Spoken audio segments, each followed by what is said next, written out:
কলকাতা থেকে ভীষণই কাছাকাছি এই মায়াপুর টেম্পল। আর এটা বিশ্বের সবথেকে বড় মন্দির, সেটা তো আপনারা অনেকেই জানেন। আর আমারও বেশ কিছুদিন ধরেই ইচ্ছা করছিল যে একটু মায়াপুরে গিয়ে রাধা গোবিন্দের দর্শন করে আসি। এর আগে অবশ্য গীতা জয়ন্তীতে আমরা অনেকবার গেছি, আর মোটামুটি 4-5 দিন তখন থাকাই হতো। তবে এবারে অতদিন থাকবো না, জাস্ট 2 দিনের জন্যই প্ল্যান করেছি। তাই অনেক আগে থেকেই রুমটা বুক করেও রেখেছিলাম, সেই সব ডিটেলস নালে পরে দেবো। আপাতত সকালবেলা 8টা 6 শিয়ালদা গ্যালোপিন লোকাল ধরে আমরা পৌঁছে গেছিলাম বিষ্ণুপ্রিয়া হল্ট। ওখান থেকে নেমে টোটোয় উঠতে হবে ফেরিঘাটের জন্য।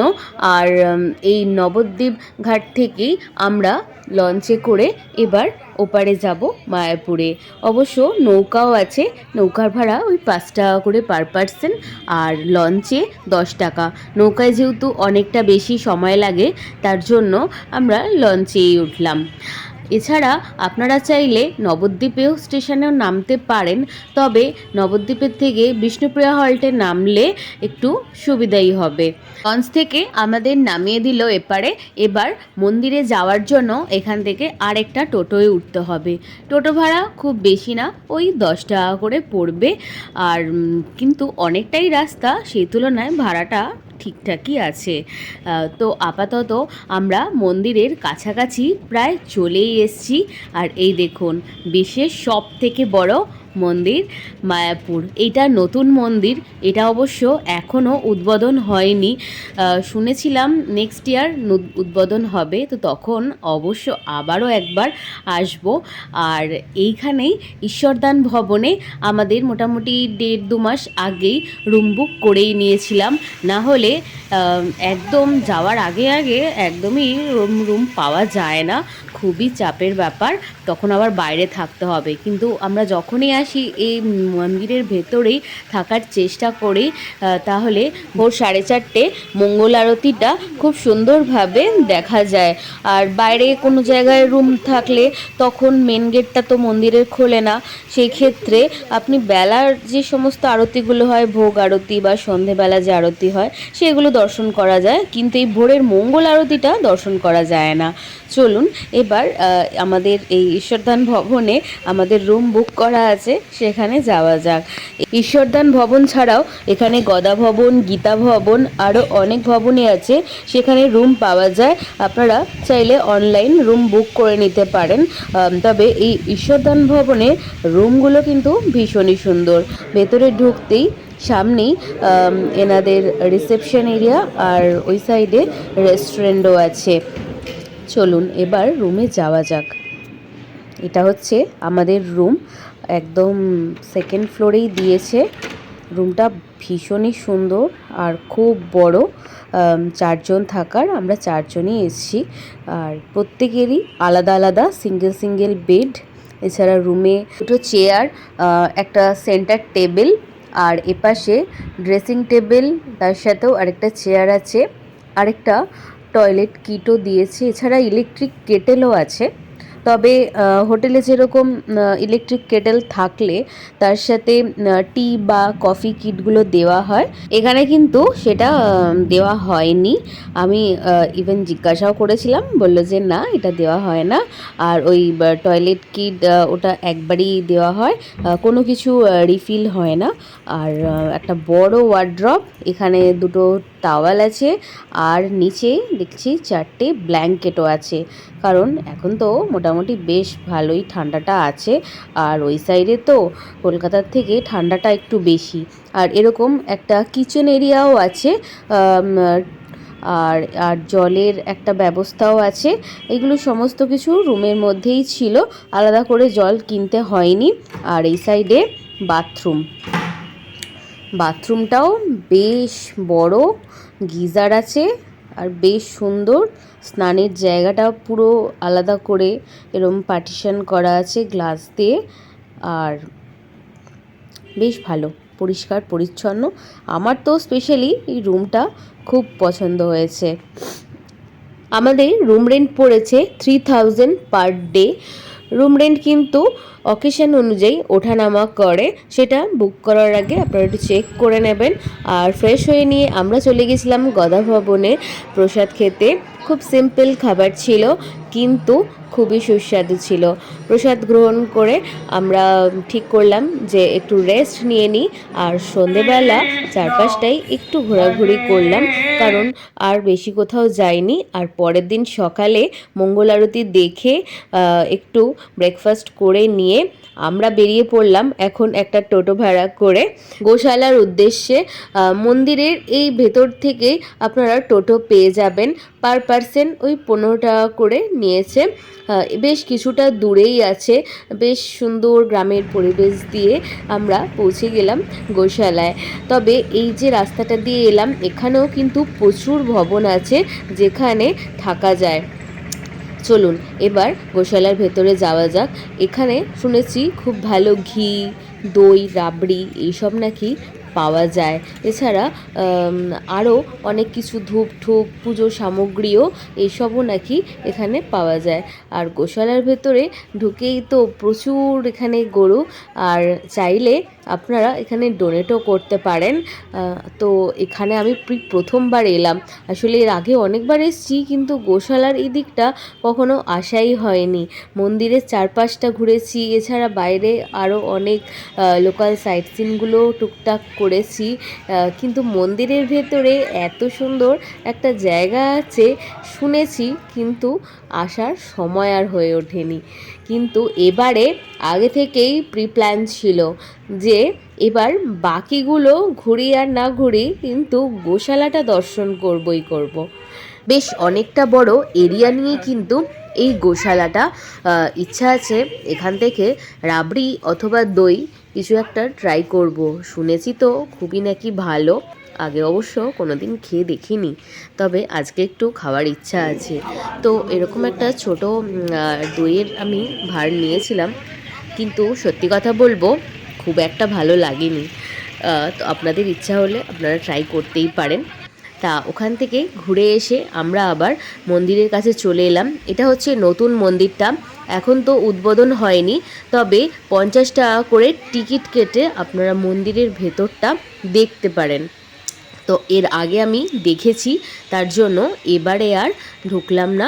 আর এখানে প্রচুর বই বিক্রি হচ্ছে। আসলে জাস্ট গীতা জয়ন্তীর কদিন পরেই আমরা গেছিলাম, তার জন্য বুক স্টলগুলো তখনও রয়েছে। আর এখান দিয়ে মূল মন্দিরে প্রবেশের রাস্তা। তবে মন্দিরের ভেতরে যেহেতু ক্যামেরা অ্যালাও নয়, তার জন্য মন্দিরের বাইরে থেকেই দর্শন করিয়ে দিলাম।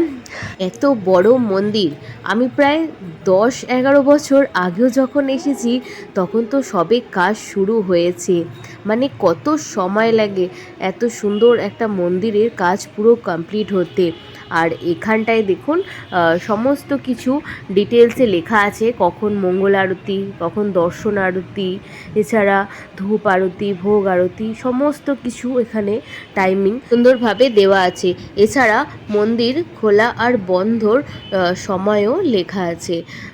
মন্দিরে দর্শন করার আগে কোনো অবস্থাতেই ব্যাগে মোবাইল যেন না থাকে, তাহলেই এই চেকিংয়ের সময় পুরো বের করে দেবে। অবশ্য মোবাইল রাখার এখানে আলাদা জায়গাও আছে, আপনারা চাইলে সেখানেও রাখতে পারেন। আমি তো অবশ্য রুমে রেখেই এসেছিলাম। আর নতুন মন্দিরটা এত সুন্দর বাইরে থেকে, আর ভেতর থেকে তো আরও অপূর্ব। আর যখন এটা পুরো কমপ্লিট হবে আর উদ্বোধন হয়ে যাবে তখন তো দারুণ লাগবে। আর যেহেতু শীতকাল, এখন চারপাশটা পুরো ফুলে একদম ভরে গেছে, জাস্ট দারুণ লাগছিল। তা আমরাও একটু মন্দির চত্বরে চারপাশটাই ঘোরাঘুরি করছিলাম। আর এখানে মন্দিরের ভেতরেও অনেক দোকানপাট আছে, তো ভাবছি একটু মন্দিরের বাইরেটা যাব, মানে মেন রোডের দিকে যে দোকানপাটগুলো আছে সেগুলো একটু দেখব। ওখান থেকে কিছু টুকটাক জিনিসপত্র কেনার আছে। তো চলুন বরং একটু মন্দিরের বাইরেটাই ঘুরে আসি। মন্দির চত্বরেই তো কালকে থেকে ঘুরেই যাচ্ছি। মায়াপুরে এলে আমি তো বলবো একদিন আপনারা এখানে নাইট স্টে করেই যাবেন, কেন কি না চারপাশে আরও অনেক মন্দির আছে, যেগুলো এখান থেকে টোটো ভাড়া করে আপনারা ঘুরে দেখতে পারেন। অবশ্য টোটো একটু বার্গেনিং করেই নেবেন, তাহলে রেটটা হয়তো একটু কমই পড়বে। এর আগে ওরকম সমস্ত মন্দিরগুলো আমরা দর্শন করেছি, এবারে তাই আর করছি না। আর এখানে সমস্ত কিছু আবারও টাইমিং দেওয়া আছে। এছাড়া এখান থেকে আপনারা ভোগের জন্য কুপনও কেটে নিতে পারেন। গদা ভবন, গীতা ভবনে বিভিন্ন জায়গায় বিভিন্ন রকম প্রসাদ খাওয়ানো হয়। 80 টাকারও আছে, 50 টাকারও আছে, যেরকম ইচ্ছা আপনারা এখান থেকে কুপন কাটতে পারেন। আর 80 টাকার প্লেটে কি দেওয়া হবে বা 50 টাকার প্লেটে কি থাকবে সেই সমস্ত লেখা আছে, সেটা একটু টিকিট কাটার আগে আপনারা দেখে নেবেন। তবে আজকে আমরা প্রসাদ খাবো ঈশ্বরদান ভবনে। তবে ঈশ্বরদান ভবনে প্রসাদ খেলে তার কুপনটা ঈশ্বরদান ভবন থেকেই কাটতে হবে, আর সেটা সকাল 10টার মধ্যে।